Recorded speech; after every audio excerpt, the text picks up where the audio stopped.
Hey guys, I'm going to make another attempt at this video. The last one got interrupted, so I'm starting from scratch. I'll try to be more punctual and straight to the point with this one. This is an update for my oligodendroglioma, which is a brain tumor that I was diagnosed with in September of 2013. Since then, it's been just over 11 years since that diagnosis, and I've been doing so much better than it was expected me to do with this type of rare, slow growing, yet not very optimistic to have brain tumor. Now, I shouldn't say that it's not optimistic, because there's a lot to learn and a lot to garner from going through something such as a brain tumor. And people will say, man, I'm so sorry for you, poor you. And I'm like, you know what? It happens. Things happen to people. You don't have to have a brain tumor to be going through some difficult times in your life. There's people that have no brain tumor that are far worse off than I am. And also, as Theodore Roosevelt said, comparison is the thief of joy. So let's keep joy at the center of this and let's get into it.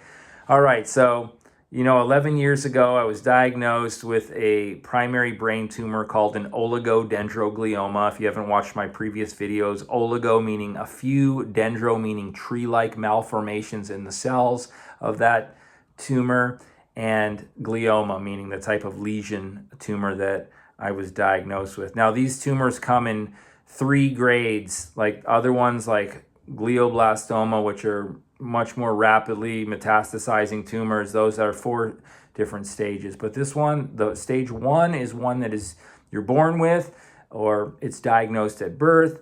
Stage 2 is a slow-growing one that I was diagnosed with after a brain biopsy shortly after I went into the hospital that year.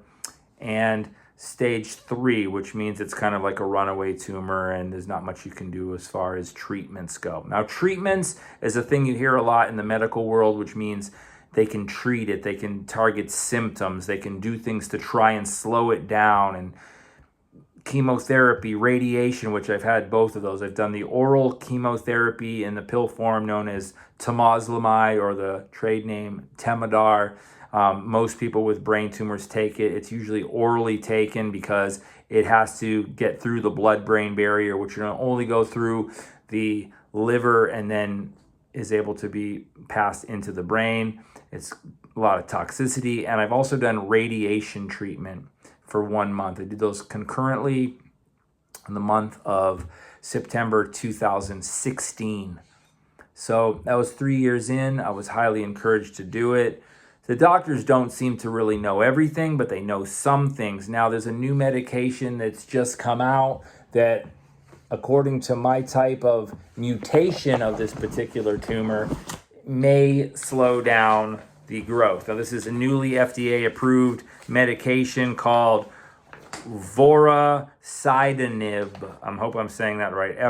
VORASIDENIB.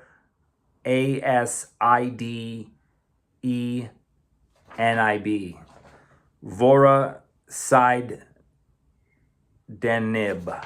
I don't know if I'm saying that right. I'll get to learn it. You learn a lot of long words when you're diagnosed with brain tumor, brain cancer. So, the American Society of Clinical Oncology, or ASCO, had an annual meeting, and they went over this, and they showed that there was some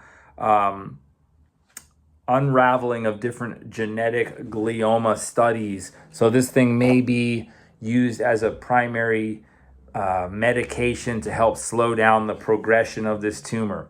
Now, I've also heard recently, after a regular MRI, they want me to go in soon to get a functional MRI, which means they can look at the brain as it's being utilized. And I've never had one of those before.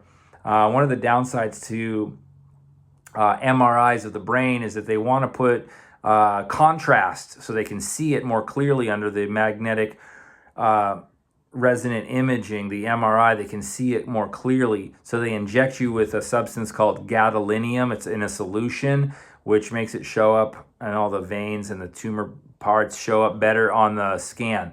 So I did that recently because I had a change in the way I was able to be mobile, and I felt some cognitive shifts. Not much of the cognitive shifts so much as it was with the function of my right side, because as you might know, I have a left brain tumor. It's in mostly the parietal lobe. It's housed there and a bit into the frontal lobe. There's some sulcal effacement, which means it's kind of deteriorating between the two lobes, the frontal lobe and the parietal lobe, which sits just behind it. And it's shown recently on the most recent scan, which I opted for.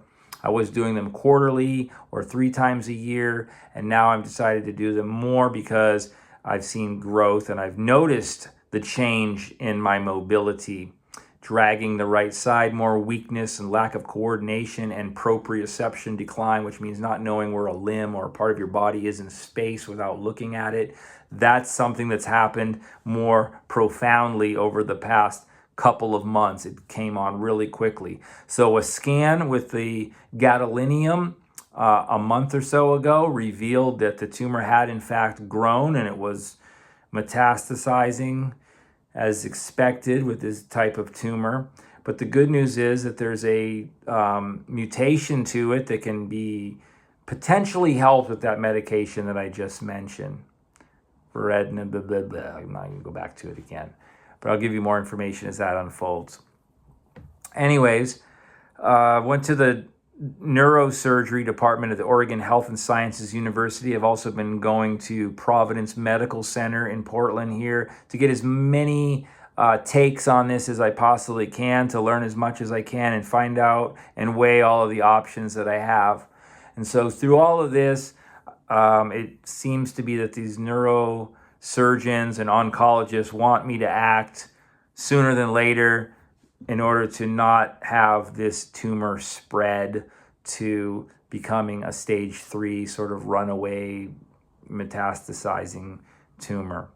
So they presented without me in front of a panel to see what these group of neuroscientists, neurosurgeons, neuro-oncologists thought about the changes in my tumor and what they thought. There was a variance of opinion, whether it be a grade or stage 2 versus a grade or stage 3.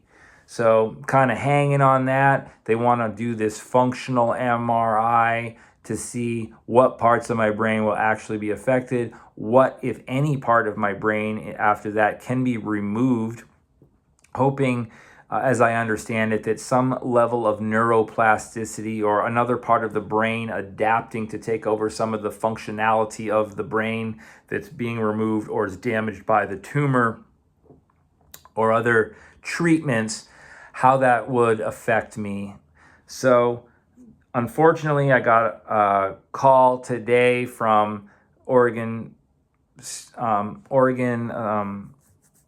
OHSU, Oregon Health and Sciences University, telling me that they can't even schedule me for a functional MRI until December. Now, there may be a potential that I could get scheduled in if someone canceled, but something they told me I needed to act immediately upon and potentially go into surgery as soon as a couple of weeks from now to a month from now is now being pushed back because they don't have the capacity or the ability or the staff or the resources to give me an fMRI scan of my brain. So they're going to put the cart ahead of the horse, and they're going to have me talk to the surgeon again. So not feeling very confident in them operating in this, and I don't mean operating, but in moving forward in this way. It shows me that I'm not a priority. It shows me that if it was something they really could address or that we're going to work with, that they would schedule it sooner. And I'm sure if the doctor or his family needed this, it would happen very quickly. But that's what you get when you are in the Western, allopathic medical model where there's a big bureaucracy involved. And I don't blame them because, I'm cut rate insurance, right? You get what you pay for. So anyways, I'm grateful to God first and foremost because God doesn't make mistakes. He places us in particular situations and circumstances that all work together for our good and for the good of God. So we just have to keep faith. We have to keep moving forward and trusting. And that's exactly what I'm going to do. Don't get me wrong. If you feel frustrated, angered, sad, all these mixed emotions, that's okay. It's normal to have those kind of feelings if you're going through something like a brain tumor diagnosis. It could potentially curtail your life. So Give grace to yourself. Give thanks to God, the Almighty Healer. Jehovah Rapha, thank you for this day. And just keep on eating healthily. Do what you can do. Remember, control what you can control, accept what you can't change, and pray that God gives you the wisdom to know the difference. All right, y'all, this is Angelo saying thanks for watching. Have a great day. God bless you, and I'll see you on the next video. Peace.